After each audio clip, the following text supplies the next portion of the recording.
It is not the IMF which is responsible for the hardship and acute suffering brought upon by the conditionalities which this institution enforces on the country, but those who fail to govern in the name of those who elect or select them. The IMF does not take over the economy like an invading occupying force. The elite simply surrenders to the demands of the IMF, having brought the economy to the brink. The IMF becomes the medium or instrument through which the rescue the elite mission is played out. The elite always welcomes the IMF, bitter medicine or not. Furthermore, the foolish and false assumption always is, surrender to an IMF program and let the IMF govern and administer economic policy, and more money will flow in from countries just waiting to lend or invest in Pakistan. The key notion here is that of us or we, who are supposedly being rescued by the IMF, the collapse or breakdown evidently of our economy, and so forth. There is no such thing as an us, a unilateral, collective, universal, abstract notion, without differentiation. It is critical to account for distinctions between different sections and segments of the population, for as we know, economic policy, or any policy for that matter, does not affect everyone equally. In every society and country, there are unequal social, economic and political entities and groups, all affected differently by political, economic or social action, or, especially, by inaction.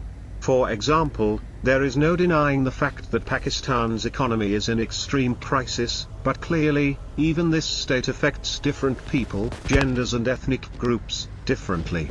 The consequences of financial apocalypse or economic meltdown are different for different income groups. And here is where the IMF comes in. The expected austerity and suffering which every IMF program brings falls unevenly in a highly unequal society, polity and economy. While everyone faces inflation, whether of 35% or 70%, those who are on the lower end of the economic spectrum clearly bear a far heavier burden. Inflation, austerity, fiscal discipline, all economic factors and intervention are unevenly distributed across populations. There is no one us, no uniform notion of a country being rescued.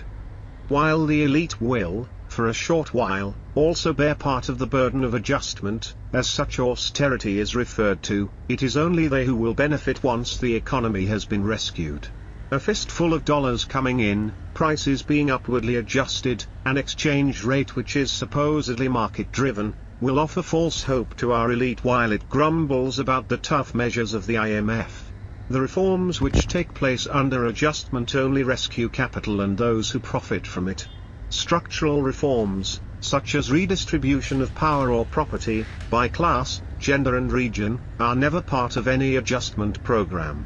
It is not us that the IMF is here to save, but some, not our country, but theirs.